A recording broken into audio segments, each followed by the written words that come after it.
तो चलो हम लोग गुड आफ्टरनून सबको।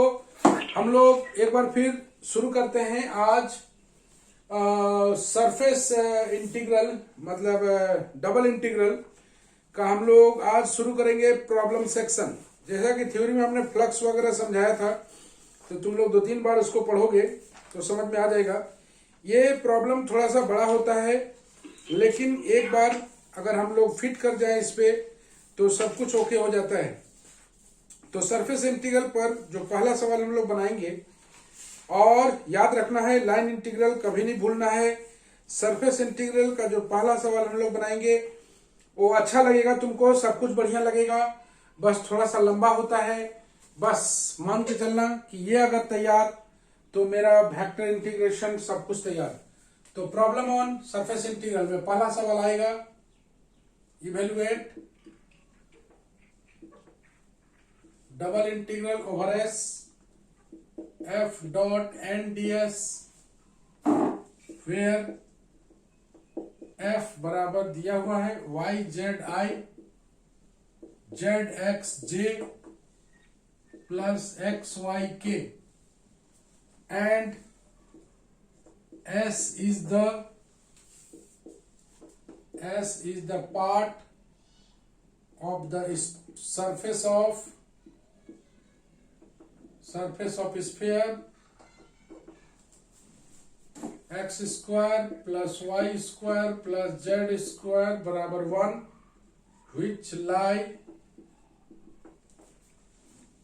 in the first octant lies in the first octant. 3D में ऑक्टेंट होता है, 2D में क्वाड्रेंट होता है। तो हम लोग को बोला गया है कि evaluate f dot n d s, जैसा कि तुम देख रहे हो f dot n d s over the surface s, जहां पर एफ मेरे पास है, s is the part of the surface of sphere, मतलब स्फीयर का एक पार्ट है जो कि लाई कर रहा है फर्स्ट ऑक्टेंट पे ऐसे। तो 0 x y इस तरह से चलेगा, फर्स्ट ऑक्टेंट में लाई कर रहा है r। तो हम लोग सबसे पहले, तुम लोग जानते हो कि क्या क्या निकालना है। पहला वाला प्रॉब्लम को बढ़िया से एक बार देख लो, सब कुछ ओके हो जाएगा, कहीं कोई दिक्कत नहीं होगा। तो हम लोग निकालेंगे a vector normal to the surface S is given by, बढ़िया से देखना, सबसे पहले हम लोग n निकालना है। n तुम देख रहे हो ना, f डॉट n, f मेरे पास है, n हम निकालने वाले हैं।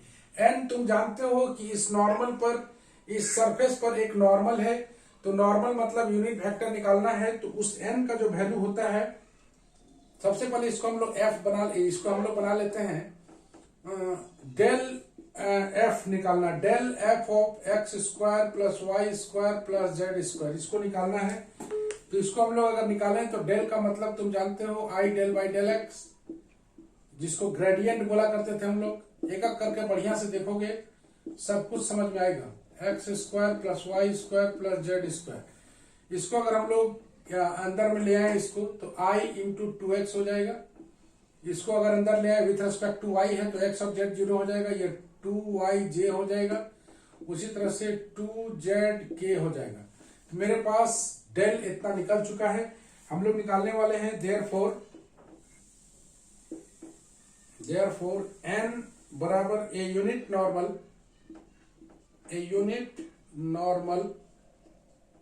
To any point x y z of s।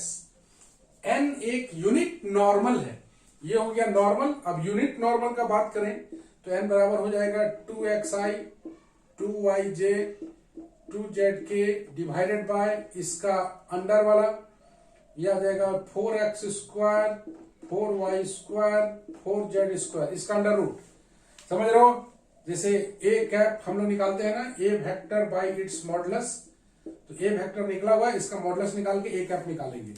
तो इसका जो वैल्यू आएगा 2 bracket xi plus yj plus zk by 4 बाहर निकलेगा 2 under root x square plus y square plus z square, इसका वैल्यू हम लोग रख देते हैं 1, यह आ जाता है 2, 2 कैंसिल हो जाएगा, यह आ जाएगा xi plus yj plus zk।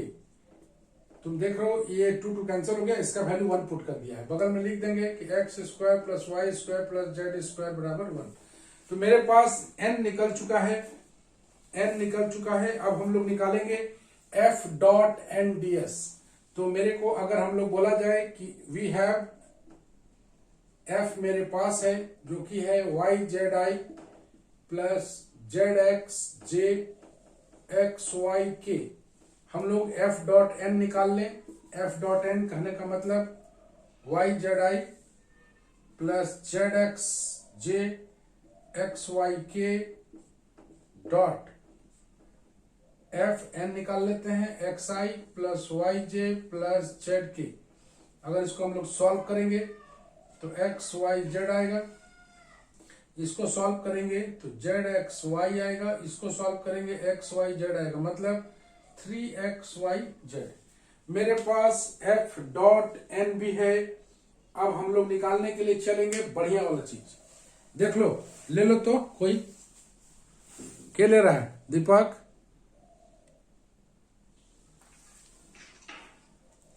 क्या लेना है सर? क्या लेना है? हैं? सर स्क्रीन शॉट लेना है। दीपक तो है सर। तो दीपक ले रहा है। सब रेडी रहता है, बहुत दिन बाद आओगे तो थोड़ी पता चलेगा क्या लेना है। मिठाई थोड़ी बट रहा है रे। बहुत मिस कर रहे सर मिठाई। अच्छा चलो चुपचाप से देखो, रिकॉर्डिंग हो रहा है, सब कुछ सुन लेगा बाद में। तो सबसे पहले एक बार फिर देख लें, evaluate f dot n d s. f मेरे पास है, s is the part of the surface of sphere which lie in the first octant. तो अभी फर्स्ट ऑक्टेंट के बारे में कोई बात नहीं किया गया है। f मेरे पास है, n का वैल्यू जो होता है, n का वैल्यू वो इस जो सरफेस रहेगा उसका हम लोग ग्रेडियंट निकाल लेंगे, ग्रेडियंट आसानी से निकलेगा। उसको उसके मॉडुलस से डिवाइड कर देंगे, ये आ जाएगा n। n को बोलते हैं हम लोग unit normal to any point x y z of s। n को एक बार फिर देखना, unit normal to any point x y z of s। तो n मेरे पास निकल चुका है, इसका यूज करके हम लोग इसको छोटा कर लिए हैं। f मेरे पास है, f डॉट एन निकल गया है। अब बात करेंगे ds पर। किसी को कोई कुछ पूछना है? प्रियंका देख लो, किसी को कोई कुछ पूछना है इसमें? सब ठीक है क्या? f डॉट एन हर कीमत पर निकल जाएगा। f मेरे पास रहेगा, n निकालना है, n का मतलब ग्रेडियंट, और ग्रेडियंट को उसके मॉडुलस से डिवाइड करेंगे, उसका n कैप निकल जाएगा। f मेरे पास है, n मेरे पास है, f डॉट एन निकल जाएगा। हम लोग आगे चले।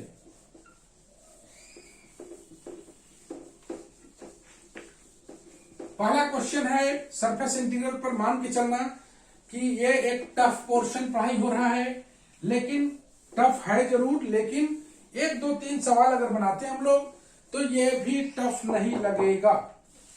हम लोग के पास ध्यान से देखना, प्रोजेक्शन वाला बात करेंगे हम लोग। तो हम लोग सबसे पहले अब लिखते हैं, we have double integral over s f dot n ds। बढ़िया से यहीं पर पॉइंट है, यहां पर लिख देंगे हम लोग r, s के जगह पर हम लोग लिख देंगे r, f डॉट n अपने जगह पर, और इस ds के स्थान पर लिख देंगे dx dy by n dot k। यहीं पर हम लोग 2-4 लाइन समझेंगे। where r is the projection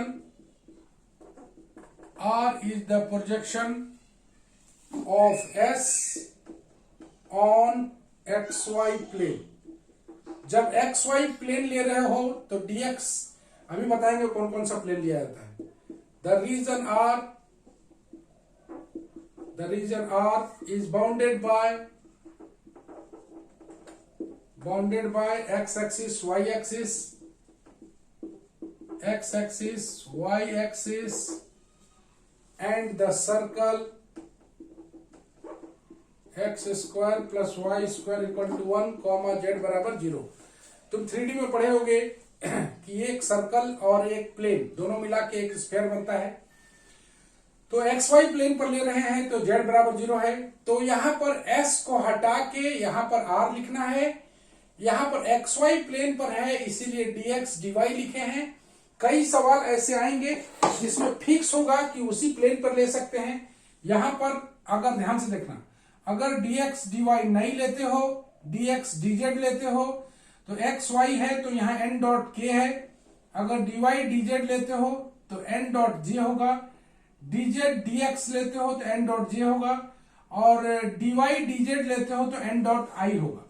मान के चलना कि x एक्सिस के along i vector, y axis के अलोंग j वेक्टर और z एक्सिस, तो z एक्सिस यहाँ पर है नहीं तो इसलिए यहाँ पर k लिया गया है। इसको हम पहले भी बताए हैं कि n डॉट k क्यों लिया जाता है। कई क्वेश्चन में फिक्स रहेगा कि तुम यही ले सकते हो।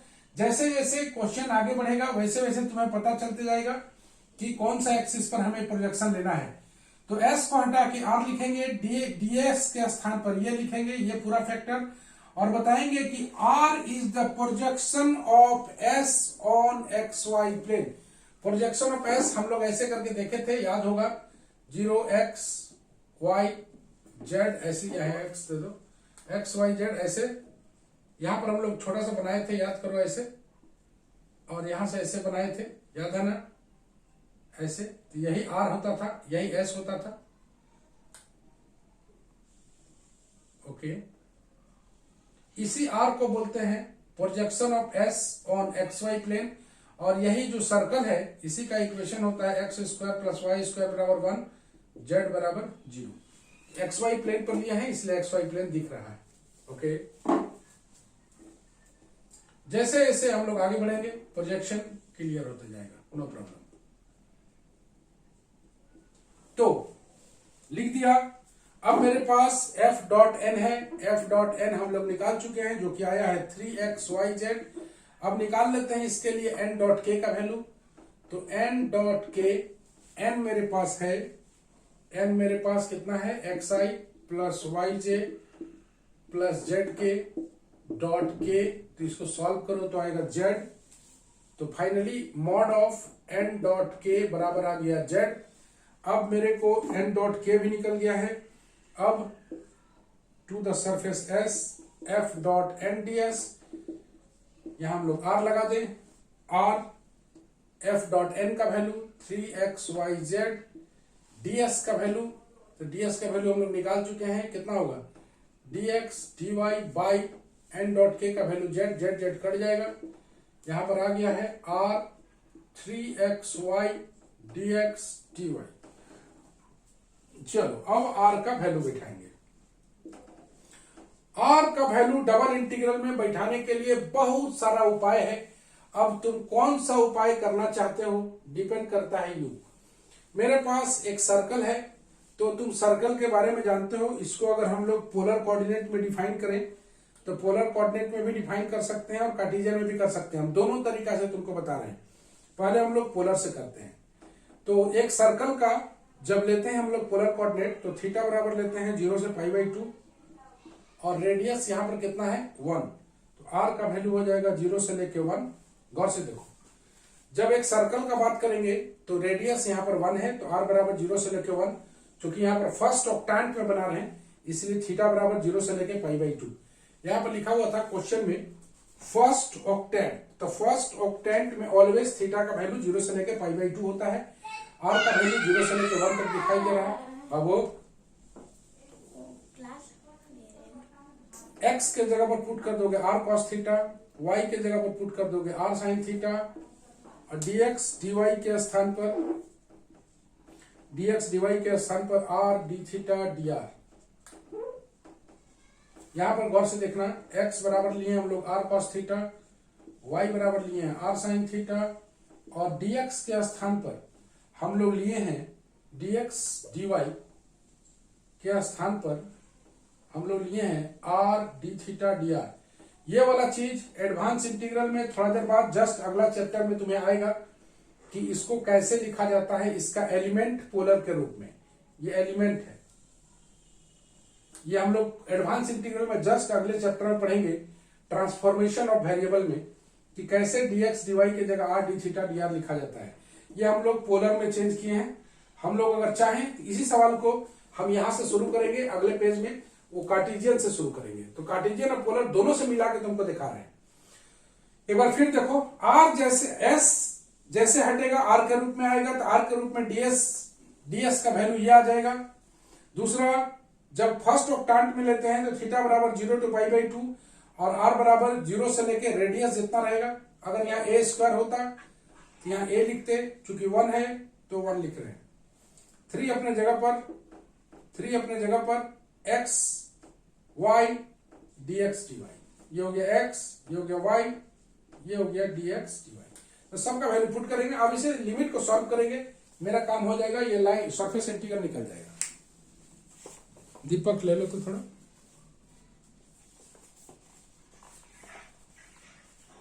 ओके। तो पुष्पराज, कुंदन, सन्नी, कुछ पूछना है पूछो इसमें। सर हाँ सर FN कहाँ से आया था? कौन FN? 3xyz। dx FN equals to 3xyz। अच्छा, ये तो पहले पेज में निकाले ना जी, f.n का वैल्यू पहला वाला पेज में निकाले हैं ना f.n। f मेरे पास था, n हम लोग निकाले, f.n निकाल दिए। ये तो पहले वाले पेज में निकाले हैं। f. है मेरे पास। इसमें समझने वाला पॉइंट क्या है, जरा सा हम लोग उसको टिक आउट कर लेते हैं। समझने वाला पॉइंट है, s को हटा के r लगाएंगे, ds के स्थान पर ये लगाएंगे। ये प्रोजेक्शन किस पर लेना है ये डिपेंड करेगा क्वेश्चन पर। यहां पर क्वेश्चन में कुछ भी नहीं दिया हुआ है तो हम लोग dx dy ले लिए हैं। कुछ क्वेश्चन में पर्टिकुलराइज रहेगा, जो कि हम लोग आने वाला क्लास में बात करेंगे। dx dy अगर लेते हैं तो n.k लेंगे। इसके बारे में और क्या क्या लेंगे, तो ये इसमें क्या परिवर्तन आएगा। n तो फिक्स रहेगा, x y है तो z एक्सिस के अलॉन्ग k आ जाएगा। zx है, dx dz ले हुए, dx dz लोग होते हैं, j आएगा। यहां पर बताएंगे r is the projection on xy plane on the region r bounded by x axis, y axis and the circle. f.n है मेरे पास, n.k, इसको निकाल के f.n का वैल्यू, n.k का वैल्यू, दोनों को पुट कर दिया। ये इतना आ गया। अब रहा बात लिमिट निकालने का, तो इसे पोलर कोऑर्डिनेट में चेंज किए हैं। पोलर में ये तो तुम जानते ही हो, ये तुम नहीं जानते हो, तो इसको हम लोग एडवांस इंटीग्रल में नेक्स्ट चैप्टर में बताएंगे कि ये एलिमेंट कैसे लिखा जाता है dx dy की जगह। अभी तत्काल के रूप में याद करके चलना है। जहां तक लिमिट की बात है, फर्स्ट ऑक्टांट दिया हुआ है तो थीटा बराबर 0 से π/2, और चूंकि इस सर्कल का रेडियस 1 है तो r बराबर 0 से लेके 1। हम लोग आगे बढ़ेंगे और इसको अब सॉल्व करेंगे। तो सॉल्व कैसे करेंगे हम लोग देखें। हम बताए हैं कि एक प्रॉब्लम है, दूसरा तीसरा प्रॉब्लम में सब कुछ ओके हो जाएगा।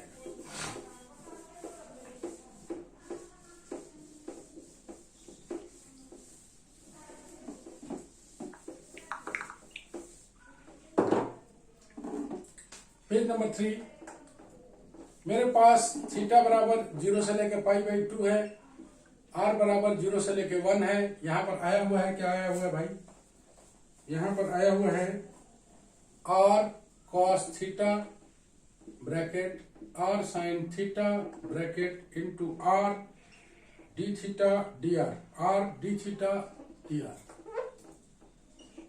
इसी को हम लोग को सॉल्व करना है। तो बहुत बड़ा मुसीबत नहीं है, चूंकि ये दोनों कांस्टेंट क्वांटिटी है। याद रखो, अभी हम लोग बना रहे हैं इसको, ये हम लोग वैल्यू किसका निकाल रहे हैं, s f.n ds, इसका वैल्यू। ये पोलर में हम लोग चेंज करके बना रहे हैं, हम कार्टेशियन से भी चेंज करके तुमको बना के दिखाएंगे। सबसे पहले r लेना चाहते हो कि थीटा लेना चाहते हो, तो यहां पर चूंकि दोनों कांस्टेंट है, डबल इंटीग्रल में तुम पढ़े हो कि दोनों कांस्टेंट रहने से कोई भी वेरिएबल पहले ले सकते हो। तो हम लोग एज यूजुअल हम लोग r लेके चल रहे हैं। तो यहां आ गया है cos theta sin theta d theta एक साथ, और यहां पर इंटीग्रेट करें हम लोग r बराबर 0 से लेके 1 r क्यूब dr, देख रहे हो r क्यूब dr। तो इसे सॉल्व कर लो।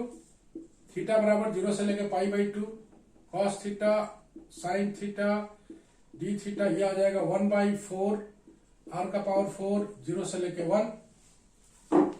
फाइनली आ गया ये थीटा बराबर 0 से लेके π/2, ये आ गया 1/2। अच्छा 3 भी तो था ना, अरे 3 गायब हो गया, 3 रहेगा ना, यहाँ पर 3 पहले से है, यहाँ पर 3 पहले से है, तो यह आ जाएगा बराबर 3 cos theta sine theta D theta, यह आ जाएगा 1/4। चल इतना दूर आ गया। फाइनली हम लोग 3/4 को बाहर निकालें, यहां पर आ गया cos theta sine theta D theta, polar coordinate से निकालने से आसान होता है। यह आ जाएगा 3/8 0 to π/2, यह आ जाएगा साइन 2 थीटा, साइन 2 थीटा को इंटीग्रेट करोगे, यह आएगा माइनस cos 2 थीटा बाई 2 0 से लेकर π/2, यह आ गया माइनस 3/16 cos 2 थीटा 0 से लेकर π/2, ओके, यह आ जाएगा minus 3/16 cos pi minus cos 0, cos पाई का वैल्यू -1, यह -1, यह आ गया 6/16, 6/16 का मतलब 2 से काटोगे 3/8, आंसर इसका आया हुआ है 3/8, तो एब्सोल्युटली राइट। तो ये रहा सरफेस इंटीग्रल का value s f dot n d s बराबर 3/8। अब हम तुम्हें इसी क्वेश्चन को कार्टेशियन से करके दिखाने वाले हैं। तो कुल मिला के अगर सरफेस इंटीग्रल का बात किया जाए, f dot n d s over the surface s, उसको एफ मेरे पास रहेगा। एन निकालने के लिए एन का जो फॉर्मूला होता है, यहां पर नोट पॉइंट करके देख लिया जाए, एन बराबर होता है ग्रेड एफ मतलब del phi by mod del phi. Del phi का मतलब यहां पर हम लोग ग्रेड फाई बोले, grad phi by mod grad phi. Grad phi कैसे निकलता है, तो फाई बराबर एक सरफेस बना लेंगे हम लोग, सबको एक साइड लाके एक सरफेस बना लेंगे, ये हो जाएगा फाई। ग्रेड फाई निकालने का मतलब डेल फाई आराम से निकाल लेंगे, जो निकलेगा उसका मॉडुलस लगा देंगे, वही कहलाएगा एन। मेरे पास एफ है, मेरे पास एफ है, मेरे पास एन है, एफ डॉट एन निकल गया पहला पार्ट, एफ ऑलवेज तुम्हारे पास रहेगा, एन निकाल लिया गया, एफ डॉट एन निकल गया। अब रहा बात एस को चेंज करना है, तो यहां पर तुम देखना, थोड़ा सा नोट 1 है ये, नोट 2 देखो। हम लोग बात कर रहे थे डीएस के स्थान पर, अगर dx dy लेते हैं xy प्लेन पर, तो यहां लिखते हैं मॉड m डॉट के, ये हो गया projection of s on xy plane. तुम चाहो तो कोई भी प्लेन पे ले सकते हो। तो यहां पर अगर हम लोग लेते dx dz, तो आता n डॉट, देख रहे हो z नहीं है तो k है, यहां पर y नहीं है तो j आ जाएगा। ये है projection of s on xz plane. इस तरह से कोई भी प्लेन पर तुम ले सकते हो। n तुम्हारे पास रहेगा, k तुम्हारे पास रहेगा, k तो है ही, n डॉट k निकाल लेना है, ds के स्थान पर दूसरा पॉइंट में ये बैठा देना है। तीसरा पार्ट में इंटीग्रेट करना है, तो इंटीग्रेशन के लिए लिमिट का जरूरत पड़ेगा। यहां हम लोग पोलर कोऑर्डिनेट के रूप में लिए हैं, तो पोलर कोऑर्डिनेट में ऑलवेज अगर फर्स्ट ऑक्टेंट की बात करें तो ऑलवेज थीटा बराबर 0 to π/2 फर्स्ट ऑक्टेंट, और आर का वैल्यू जितना रेडियस रहेगा उतना पुट कर देंगे। और रहा बात इंटीग्रेट करने का, तो इंटीग्रेट तुम्हारे ऊपर डिपेंड करता है, एकदम छोटा सा इंटीग्रेशन। दोनों अगर कांस्टेंट है तो कोई भी पहले कर सकते हो, ये दोनों कांस्टेंट दिख रहा है 0 to 1, थीटा बराबर 0 से π/2, तो कोई भी पहले ले सकते हो। अगर वेरिएबल रहता तो वेरिएबल को पहले लेते हैं हम लोग। बोलो कोई दिक्कत है ऋतु? ऋतु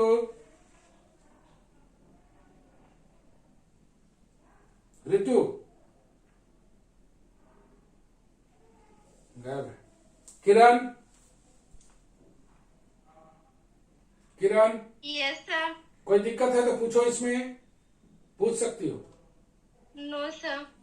तीन पार्ट कौन कौन सा था बताओ। पहला एफ डॉट एन निकालना, दूसरा एफ डॉट एन निकालने के लिए एन निकल जाएगा, दूसरा डीएस के लिए ये बैठाएंगे, और तीसरा इंटीग्रेट करने के लिए लिमिट लगाना है।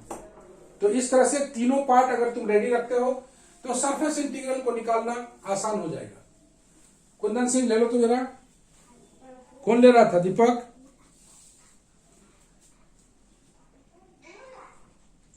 हो गया सर।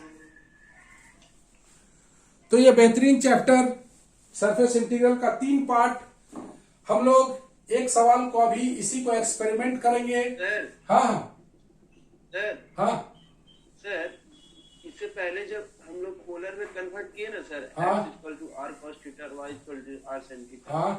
तो सर उससे पहले इंटीग्रेशन में लिमिट नहीं ना था? नहीं, लिमिट नहीं था, तो हम लोग जब प्रूव किए हाँ। तो 0 से π/2 आप जो लिमिट लिए वो कैसे लिए? जब वही तो बता रहे थे। अगर 3D में फर्स्ट ऑक्टेंट पर आ रहा है तो थीटा का वैल्यू ऑलवेज 0 से π/2 आएगा फर्स्ट ऑक्टेंट के लिए, और आर का जो रेडियस है वही ले आएगा। आर का वैल्यू फर्स्ट ऑक्टेंट में 0 से ही शुरू होता है। तुम गौर से देखो ना, फर्स्ट ऑक्टेंट में इस तरह का फिगर बनाए थे ना हम लोग, छोटा सा इस तरह का फिगर बनाए थे ना, तो यही फर्स्ट ऑक्टेंट है। तो थीटा का वैल्यू ऑलवेज लाई करेगा 0 से π/2 के बीच में। यहां पर कोई पॉइंट पी आर थीटा है, तो थीटा का वैल्यू 0 से लेके π/2 तक वेरी कर रहा है, देख रहे हो, और आर का वैल्यू 0 से लेके 1 तक वेरी कर रहा है ऐसे। तो इसी सवाल को जरा सा हम लोग कार्टेशियन से बनाते तो क्या होता। तो हम लोग, ये हो गया method 2 Cartesian method. Cartesian method में मेरे पास रहेगा s f dot n d s का वैल्यू हम लोग ले लेते हैं 3, यहां पर आर, यहां पर आया हुआ x y d x d y i. इसी को हम लोग सॉल्व करेंगे।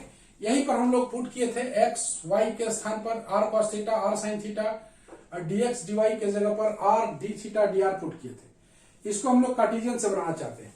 मेरे पास इक्वेशन है x square plus y square equal to 1। y का लिमिट को निकालने के लिए, x का लिमिट को निकालने के लिए y बराबर 0 पुट करेंगे। y बराबर 0 अगर पुट करते हो तो x का वैल्यू प्लस माइनस 1 आएगा, लेकिन चूंकि फर्स्ट ऑक्टेंट पर है इसलिए x का वैल्यू आ जाएगा 0 से लेके 1, और y का value in terms of x square लिखना है। इसको हम लोग सीखते हैं अच्छा से। y के स्थान पर √1 minus x square d x d y. देखो लिमिट कैसे निकालते हैं। तुम्हारे पास छूट है कि सबसे पहले टेकिंग y बराबर 0 तो x बराबर आ जाएगा plus minus 1। Since in the first octant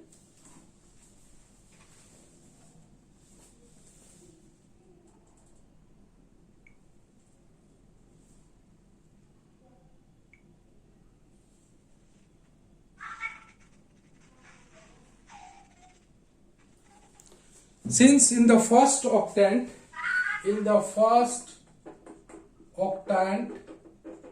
limit of x is 0 to 1, तो माइनस नहीं आएगा बल्कि 0 से 1 आएगा, और लिमिट ऑफ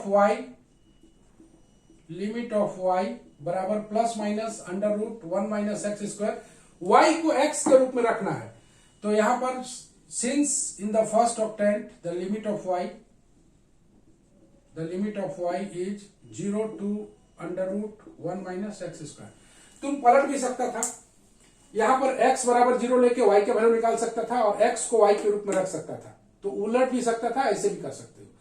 तो यहां पर तुम देखोगे कि x का वैल्यू 0 से लेके 1 और y का वैल्यू 0 से लेके √1 माइनस एक्स स्क्वायर। अब इसको इंटीग्रेट करना है। अब इसको y का वैल्यू बैठा दिए हैं, हाँ। अब इसको इंटीग्रेट करना है हमको, लिमिट लगाया हुआ है, तो सबसे पहले y का लिमिट लगाएंगे, y को इंटीग्रेट करेंगे, उसके बाद x को इंटीग्रेट करेंगे।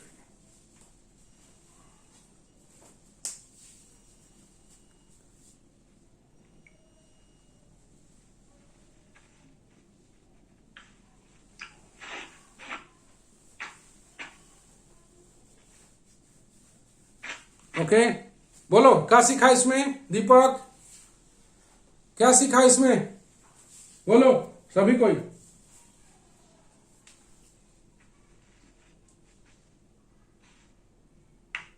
x का लिमिट निकालने के लिए y को 0 करेंगे, देख लिया है।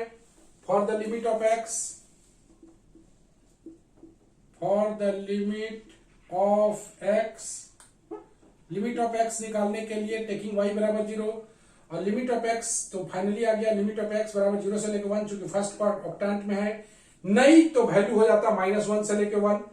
और लिमिट ऑफ y निकालने के लिए चूंकि फर्स्ट ऑक्टेंट में है तो y का limit always in terms of x आएगा, y का limit always in terms of x आएगा। तो 3 0 to 1 y dy, यहां पर हम लोग इसको अलग कर लें x dx, यहां पर इंटीग्रल ऑफ y dy को अलग कर लें 0 से लेके 1 माइनस एक्स स्क्वायर बराबर 3, 0 से लेके 1, ये x dx रहेगा। y को हम लोग इंटीग्रेट कर लेते हैं तो y स्क्वायर बाई 2, 0 से लेके under root 1 minus x square, यह आ जाएगा 3 बाई 2, 0 से लेके 1 x, यह आ जाएगा dx, यह आ जाएगा y का वैल्यू पुट करोगे तो 1 माइनस एक्स स्क्वायर, ये वाला 0 आ जाएगा, dx पर है। तो इसको जब सॉल्व करेंगे 3/2 बाहर आ गया, y स्क्वायर का वैल्यू चेंज कर दिया, यह आ जाएगा 3/2 0 to 1 x minus x cube dx आ गया calculation. Now let us proceed. 3/2 इसको हम लोग इंटीग्रेट कर दें, यह आ जाएगा x का आ जाएगा x square by 2 minus x 4/4, 0 से लेके 1, 3/2 1/2 माइनस 1/4 बराबर आ जाएगा 3/2, यह आ जाएगा 1/4, फाइनली आ जाएगा 3/8। तो यही आंसर उसमें भी आया था, यही आंसर इसमें भी आया है। अब बोलो, ये हो गया कार्टेशियन मेथड, कार्टेशियन मेथड, और पहले वाला था पोलर मेथड, कौन सा बढ़िया लग रहा है पुष्पराज? हाँ सर। कौन सा बढ़िया लग रहा है बाबू? सर बस वही वैल्यू एक्स लिमिट निकालने का है सर, और उससे ज्यादा कुछ नहीं, कुछ नहीं है, इंटीग्रेट करना पड़ रहा है सर दोनों में। हाँ, तो पोलर हम शुरू में बताए, उसके बाद कार्टेशियन बताए, दोनों मेथड से आंसर वही आने वाला है। तो हम ध्यान से सुन लो लिमिट के बारे में थोड़ा।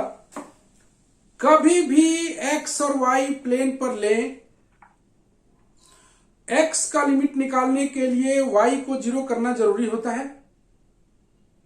चूंकि फर्स्ट ऑक्टेंट में है इसीलिए लिमिट का वैल्यू, x का वैल्यू यहां पर +-1 आया हुआ है, -1 नहीं ले सकते चूंकि फर्स्ट ऑक्टेंट में 0 से शुरू होता है, तो 0 से लेकर 1 x का लिमिट हो गया। अब जब तुम डबल इंटीग्रल को सॉल्व कर रहे हो तो y को in terms of x limit निकालना पड़ेगा। y को इन टर्म्स ऑफ x निकालने के लिए कुछ नहीं करना है, y को इन टर्म्स ऑफ x बना देना है, क्योंकि फर्स्ट ऑक्टेंट पर है इसीलिए लिमिट 0 से लेकर 1 माइनस एक्स स्क्वायर। यहां बैठाने के बाद वेरिएबल वाला लिमिट पहले सॉल्व होगा, तुम सबको जान रहे हो कि वेरिएबल y में सॉल्व होकर x में बनेगा, तब फाइनली x का लिमिट सॉल्व होगा। तो पहले y वाला को सॉल्व किया गया है, आसानी से सॉल्व हुआ, उसके बाद x वाला तो आसानी से सॉल्व हो गया। ये है कार्टेशियन मेथड, तो ये बहुत बढ़िया है, कार्टेशियन और पोलर दोनों में से। हाँ, लिमिट नहीं समझ में आया, अभी 2-3 बार बताए रे। x का लिमिट, x का लिमिट निकालने के लिए y बराबर 0 पुट करेंगे, y बराबर 0 पुट करोगे x का वैल्यू +-1 आएगा। चूंकि फर्स्ट ऑक्टेंट की बात है इसीलिए 0 से लेकर 1 तक x का लिमिट आ गया, और y का लिमिट निकालने के लिए कुछ नहीं करना है, y को इन टर्म्स ऑफ x कर देना है। ओके, तो y को इन टर्म्स ऑफ x, चूंकि फर्स्ट ऑक्टेंट है इसीलिए लोअर लिमिट 0 आएगा बस। तो इस पूरे सरफेस इंटीग्रल के दरमियान हम लोग अगर फाइनलाइज करें, कोई अरे इसको लिया रहे नहीं भी है सर। अरे बाप रे, रुको सर हम पहले वाला भी नहीं लिए थे। तुम्हारा लेने का नहीं है, ग्रुप में मिल जाएगा तुमको, सबको नहीं लेना है।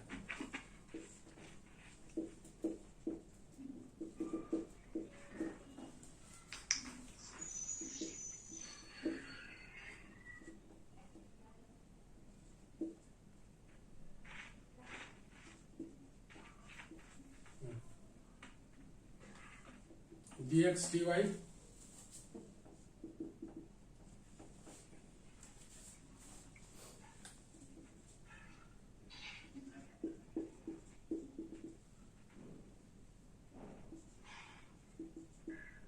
For the limit of x इतना से हो जाएगा।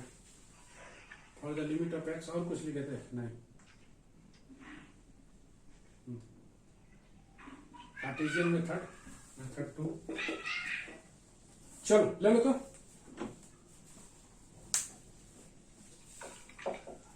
हो गया। ओके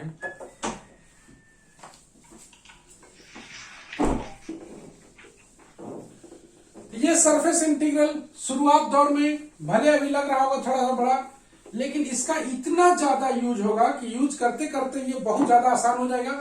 इवन कुछ समय के बाद तुम लोग बोलोगे कि सर लाइन इंटीग्रल से ये ज्यादा आसान है।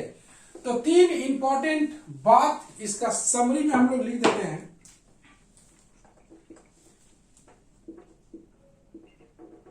समरी में पहला पार्ट है एफ डॉट एन निकालना, जहां पर या पहले एन को निकालते हैं। एन बराबर लेते हैं हम लोग del phi by mod of del phi, निकल गया। एन निकालने के बाद दूसरा पार्ट में निकालते हैं एफ डॉट एन, एफ मेरे पास रहेगा, निकल जाएगा। तीसरा पार्ट में हम लोग निकालते हैं डीएस के स्थान पर पुट करते हैं dx dy by mod of n dot k. ये पहले बता चुके, dx dy है तो n डॉट के, या इसको लिख सकते हो dy dz अगर लिखते हो तो n डॉट i, और dx dz लिखते हो तो n डॉट j। डिपेंड करता है कि ये वाला कहलाता है projection of s on xy plane, ये कहलाएगा projection of yz plane, projection of s on yz plane, और उसी तरह से ये भी उसी तरह से कहलाएगा। ठीक है, dx dy निकल गया तो हम लोग f डॉट n है मेरे पास, f डॉट n है मेरे पास, ds है मेरे पास। तो जैसे हम लोग चौथा पॉइंट में बात करते हैं कि ये f डॉट n ds लिखते हैं और इसको बदल देते हैं r में f डॉट n, तब जैसे ये r में बदलेगा ds के स्थान पर जो लिखना चाहो वो लिख सकते हो ऐसे। और ये r हट के ये चूंकि फंक्शन ऑफ xy में बदल जाएगा, फंक्शन ऑफ xy में बदल जाएगा, तो यहां पर लिमिट लगाना है y का, y बराबर जो भी लिमिट लगाओगे, और यहां पर x का, तो यहां पर लिमिट अपना लगा लेना और इसको इंटीग्रेट कर देना है।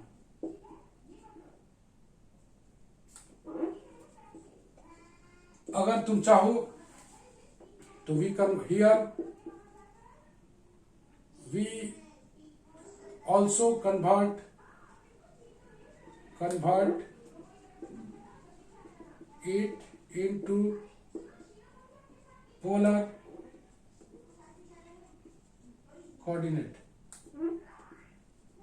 पोलर कोऑर्डिनेट में चेंज करने के लिए x बराबर r cos थीटा, y बराबर r sin theta, dx dy के स्थान पर r d थीटा dr, ये एलिमेंट है, ये इसका पोलर एलिमेंट है जो कि तुम्हें पता चलेगा बाद में। इन the first octet limit of r 0 से लेके जितना रेडियस रहेगा, और थीटा का लिमिट थीटा बराबर 0 to π/2। ये रहा पूरा का पूरा समरी कि कैसे हमें काम करना है, कौन कौन सा 3 स्टेप निकालना है। यहां पर लिमिट निकालना है, लिमिट निकालना, बस यहीं पर अलग अलग लिमिट आती जाएगा, बाकी बात सब कुछ ओके है। दीपक ले लो तो।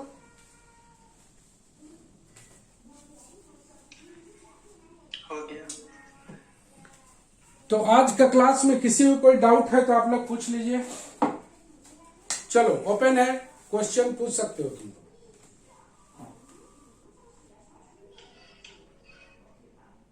पूछो। क्लास क्लास बहुत अच्छा था सर। अच्छा लगा? Yes sir. तो सीधा सा बात है, हम पहली बात बता चुके हैं, सरफेस इंटीग्रल का लास्ट में हम समरी किए हैं। समरी को बार बार देखो, समरी को देखोगे क्वेश्चन तुमसे बनना शुरू हो जाएगा। आज सिर्फ एक क्वेश्चन को ज्यादा इलिब्रेट करके समझाए हैं। तुम कार्टेशियन या पोलर किसी भी मेथड से बना सकते हो। जैसे जैसे हम लोग आगे बढ़ेंगे थोड़ा थोड़ा सा चीज परिवर्तन होते रहेगा, एकदम थोड़ा थोड़ा सा, वो थोड़ा थोड़ा सा परिवर्तन होगा, बाकी बात सब कुछ सेम रहेगा। F.N कैसे निकाला जाता है सब कुछ सेम रहेगा, बाकी बात कोई कहीं दिक्कत नहीं है। तो आज के लिए हम लोग इतना ही बात करते हैं। नेक्स्ट क्लास में हम लोग मिलते हैं एक बार फिर सरफेस इंटीग्रल के सवाल के साथ। याद रखना है कि surface integral, line integral, volume integral एकदम आसान है। अगर ये तीनों मेरे पास रहेगा तो वेरिफिकेशन एकदम मजेदार हो जाएगा, जो कि एक फुल क्वेश्चन आता है परीक्षा में। Verify Stokes theorem, Gauss theorem, Green's theorem, ये क्वेश्चन आता है जो कि बेहद आसान लगेगा वहां पर जाके। क्योंकि surface integral, volume integral, line integral सभी कोई को निकालना हम लोग सीख जाएंगे, तो वहां पर बेहद आसान लगेगा। चलो सबको बाय बाय, आज के लिए बस इतना ही। Thank you sir. इतना काफी है तुम लोग के लिए आज।